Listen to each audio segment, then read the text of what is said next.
సాధించాలన్న బలమైన సంకల్పం ఉండాలే కానీ ఎలాంటి అవాంతరాలైనా అధిగమించవచ్చు. ఇదే విషయాన్ని తన విజయంతో మరోమారు నిరూపిస్తోంది మహబూబ్ నగర్ జిల్లా జడ్చర్లకు చెందిన దివ్య. వివాహమై ఓ పాప ఉన్నా సివిల్ సాధించాలన్న తన కలను పట్టుబట్టి సాధించుకుంది. ప్రజలకు ఏదైనా సేవ చేయాలన్న సంకల్పం, మహిళగా తన సామర్థ్యం నిరూపించుకోవాలన్న ఆశయం కలిసి యూపీఎస్సీలో జయకేతనం ఎగరవేసేలా చేశాయి.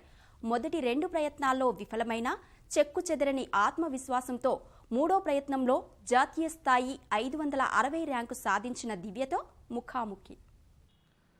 తాజాగా వెలువడినటువంటి యూపీఎస్సీ ఫలితాల్లో మహబూబ్నగర్ జిల్లా జడ్చర్ల పట్టణానికి చెందిన పెరుమాళ్ల దివ్య 560 ర్యాంకును సాధించారు. ఓవైపు గృహిణిగా ఉంటూనే ఆమె సివిల్స్ కోసం సిద్ధమయ్యారు.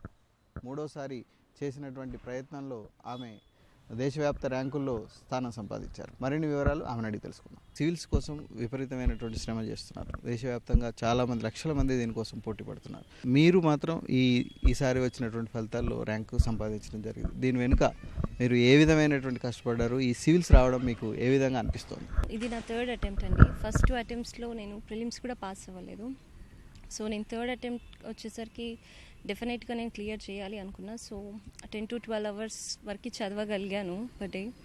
అండ్ స్ట్రాటజైజ్ చేసుకున్నా ఏ మంత్లో ఏం కంప్లీట్ చేసేయాలి, డైలీ ఏ సబ్జెక్ట్స్ చదవాలి అనేది నేను ప్లాన్ చేసుకున్నాను. ఒక స్ట్రాటజీ ప్రకారం, ఒక ప్లాన్ ప్రకారం చదివి క్లియర్ చేశాను అనుకుంటున్నా. అండ్ రివిజన్ చాలా ఇంపార్టెంట్. సో రివిజన్ ఈసారి నేను ఎక్కువ చేయాలనుకున్నా, తక్కువ బుక్స్ చదవాలి, ఎక్కువ రివైజ్ చేయాలనుకున్నా. అది ఖచ్చితంగా ఫాలో అయ్యాను ఈ year. So this is what I did. 10వ తరగతి, ఇంటర్ ఎక్కడ వరకు మీ విద్యాభ్యాసం కొనసాగింది? 10th క్లాస్ ఇక్కడే జడ్చర్లలోనే చదువుకున్నానండి. ఇంటర్మీడియట్ మహబూబ్ నగర్లోని భవిత జూనియర్ కాలేజ్లో చదివాను. గ్రాడ్యుయేషన్ వచ్చేసి ఎన్టీఆర్ ఉమెన్స్ గవర్నమెంట్ డిగ్రీ కాలేజ్లో చదివాను Mahbubnagar. And PG MA English చేశానండి, పాలమూరు యూనివర్సిటీలో చేశాను. అసలు మీరు సివిల్స్కి రావాలనే ఆలోచన మీకు ఎందుకు వచ్చింది? మీరు పీజీ చేసిన తర్వాత ఏం చేశారు? పీజీ కంప్లీట్ చేసే టైంకి నాకు మా పాప ఉండింది. సో అప్పుడు తను చాలా చిన్న అమ్మాయి కాబట్టి, సో తను 3 years వచ్చే వరకు నేను ఏమీ చేయలేదు. సో ఆ 3 years నేను ఆలోచించాను అనమాట, నాకేం కావాలి, నేను ఏ జాబ్ అయితే సాటిస్ఫై అవుతానని నేను ఆలోచించాను. మా ఇంట్లో వాళ్ళు టీచర్ జాబ్ చేయమన్నారు. So I wanted to try it. కానీ నాకు అనిపించింది సొసైటీకి ఉపయోగపడేది అయి ఉండాలి, అది నాకు కూడా ఉపయోగపడాలి అని అనుకున్నా. అండ్ ఇంకా సో సర్వీసెస్ నాకు ఫస్ట్ నుంచి, చిన్నప్పటి నుంచి కొంచెం ఇంట్రెస్ట్ కూడా ఉన్నింది. సో ఎందుకు why not I try this అనిపించింది. ఇది ఎందుకు నేను ట్రై చేయకూడదు, ఒకసారి చేసి చూద్దాం అనిపించింది. సో ఆలోచన వచ్చింది అండ్ ఐ ఇంప్లిమెంటెడ్.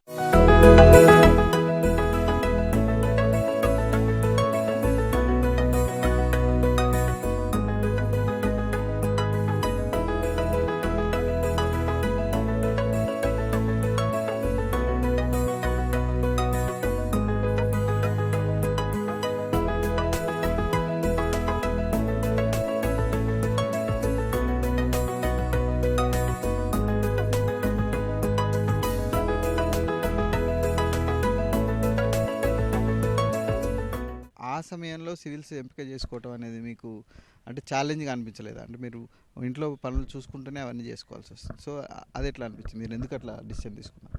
డెఫినెట్గా ఒక గృహిణిగా ఉంటూ చదువుకోవాలంటే ఇట్స్ ఎ ఛాలెంజ్ అండి. కానీ నాకు అనిపించింది ప్రతి మనిషి లైఫ్లో ఒక పర్పస్ ఉంటుంది. అండ్ ప్రతి ఒక్కరికి ఒక గోల్ ఉండాలి లైఫ్లోని నేను చాలా గట్టిగా నమ్ముతా. సో నేను కూడా నా లైఫ్లో ఏదో ఒకటి అచీవ్ చేయాలని కూడా అనుకున్నా. సో ఏం చేయాలి అని ఆలోచిస్తే ఆ 3 years నాకు అనిపించింది సర్వీసెస్ ఒకసారి ట్రై చేసి చూద్దాము, హార్డ్ వర్క్ పెట్టగలిగే అది ఉంది కదా, why not I try this అనిపించింది. సో అందుకు చేశానండి. మీరు 3వ అటెంప్ట్లో ఈ ర్యాంక్ సంపాదించడం జరిగింది. సో ఫస్ట్ 2 attempts ఏం చేశారు? అది రాకపోవడానికి మీరు కారణాలు ఏవని గుర్తించారు? నా ఫస్ట్ అటెంప్ట్ నేను కోచింగ్ కంప్లీట్ అవుతుంటే సరిగ్గా ప్రిపేర్ అవ్వకుండా ఇచ్చాను. సో క్లాసెస్ విని ఇచ్చాను అలాగే. బట్ ఐ నో దట్ అది అవ్వదు, బట్ జస్ట్ నో పేపర్ ఎలా ఉంటుందని చూద్దామని రాశాను. సెకండ్ అటెంప్ట్లో కూడా నేను ప్రిపేర్ అయ్యాను కానీ రివిజన్ ప్రాపర్గా చేయలేదు నేను. థర్డ్ అటెంప్ట్లో నేను అనుకున్నాను నేను ఫస్ట్ 2 attemptsలో చేసిన మిస్టేక్స్ ఏవి నేను నా 3rd అటెంప్ట్లో చేయకూడదు అనుకున్నాను. సో చాలామంది టాపర్స్ అంటారు like revision is the key. So నేను ఎందుకు ట్రై చేయకూడదు, ఒకసారి రివిజన్ మీద చాలా ఫోర్స్ పెడదాము, లైక్ ఫోకస్ ఎక్కువ పెడదాము, మల్టిపుల్ రివిజన్స్ ఇద్దాము, తక్కువ సోర్సెస్ పెట్టుకొని ఎక్కువ రివైజ్ చేసి చూద్దాం ఎలా ఉంటుంది దీని రిజల్ట్ అని అనుకున్నాను. సో జనరల్గా కొన్ని వెబ్సైట్స్ వాళ్ళు డైలీ క్విజ్ కండక్ట్ చేస్తుంటారు. సో నేను వాటిలో ట్రై చేసినప్పుడు నేను రివైజ్ చేసి చదివి మళ్ళీ అక్కడ అటెంప్ట్ చేస్తే నాకు మంచి స్కోర్స్ వచ్చాయి అనమాట. సో నాకు అట్లా రివిజన్ మీద నమ్మకం పెరిగింది. సో నాకు ఏమంటారు, ఈ కరోనా టైం వల్ల 6 months ఎక్స్టెండ్ అయ్యేసరికి ఇంకా నాకు రివిజన్ చేయడానికి ఎక్కువ స్కోప్ దొరికింది. సో రివిజన్ ఎక్కువ చేశాను. So that was the key actually.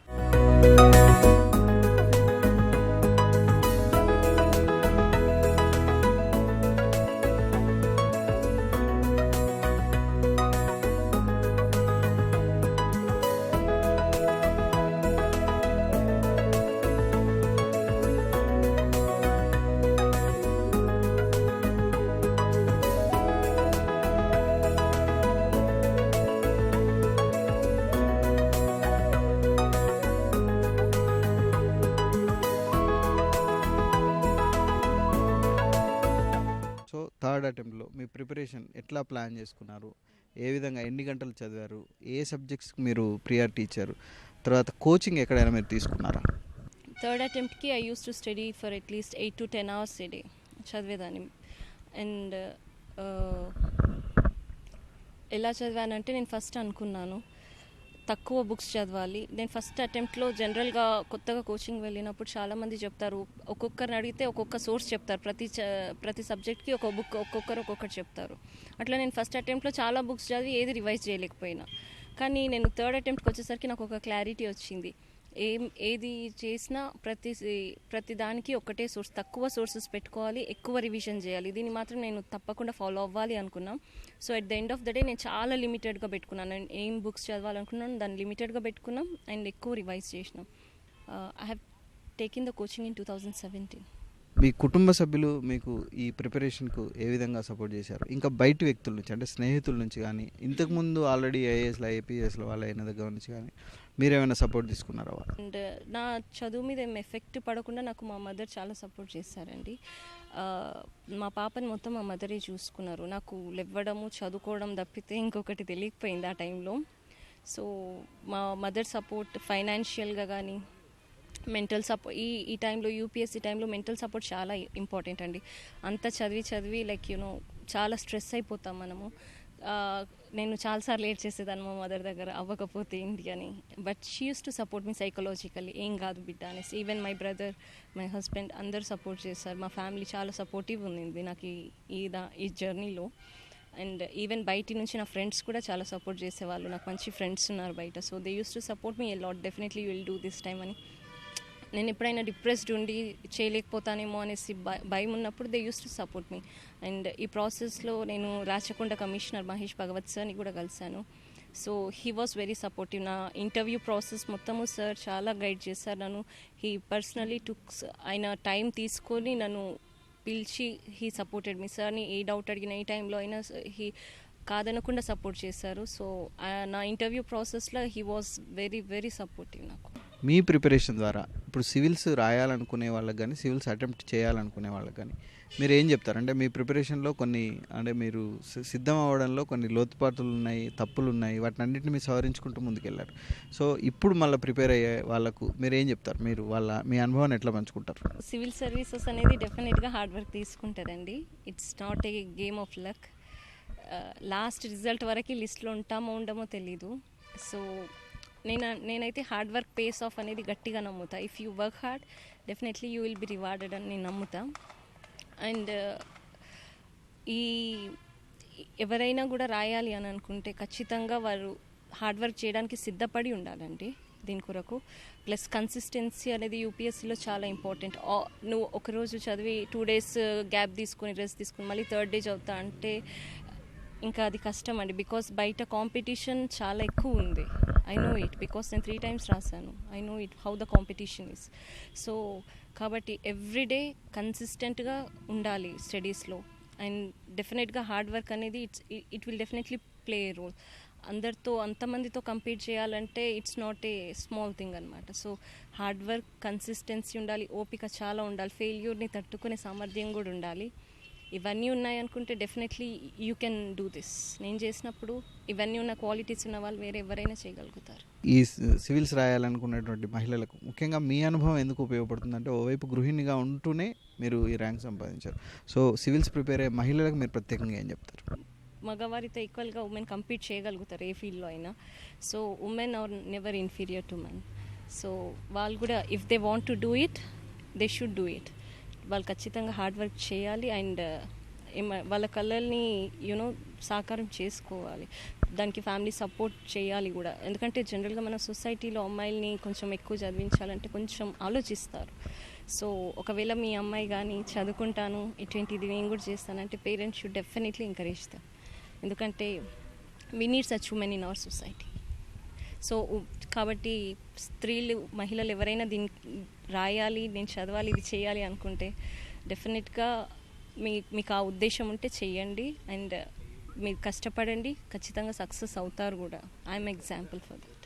What is your future goal? అసలు మీ జీవిత లక్ష్యం ఏంటి? అంటే ఈ సివిల్స్ ద్వారా మీరు సాధించాలనుకుంటున్నటువంటిది ఏంటి? ఈ సొసైటీకి సేవ చేయడం అనేది it's a main reason behind this. And also దీన్ని బట్టి ఇంకా కొంతమంది ఏమంటారు మోటివేట్ అవుతారు అని నేను అనుకుంటున్నాను. సో అండ్ ఫైనల్లీ నేను చెప్పాను కదా, ప్రతి మనిషి లైఫ్లో ఒక గోల్ ఉండాలి, ఒక డ్రీమ్ ఉండాలి, దాన్ని అచీవ్ చేయాలి. అబ్దుల్ కలాం గారు అంటారు డ్రీమ్ బిగ్ అచీవ్ బిగ్ అని. సో నేను I wanted to dream big and I wanted to achieve big. So ఇది చేద్దాం అనుకున్నాను, క్లియర్ అయితే చేశాను. బట్ సర్వీసెస్ ఇప్పుడైతే నేను అనుకున్న సర్వీస్ రాకపోవచ్చు, but definitely I want to try for what I wish. ఇది దివ్య చెప్తున్నటువంటి వివరాలు. కెమెరామెన్ శ్రీనివాస్తో స్వామి కిరణ్, ఈటీవీ న్యూస్, మహబూబ్ నగర్.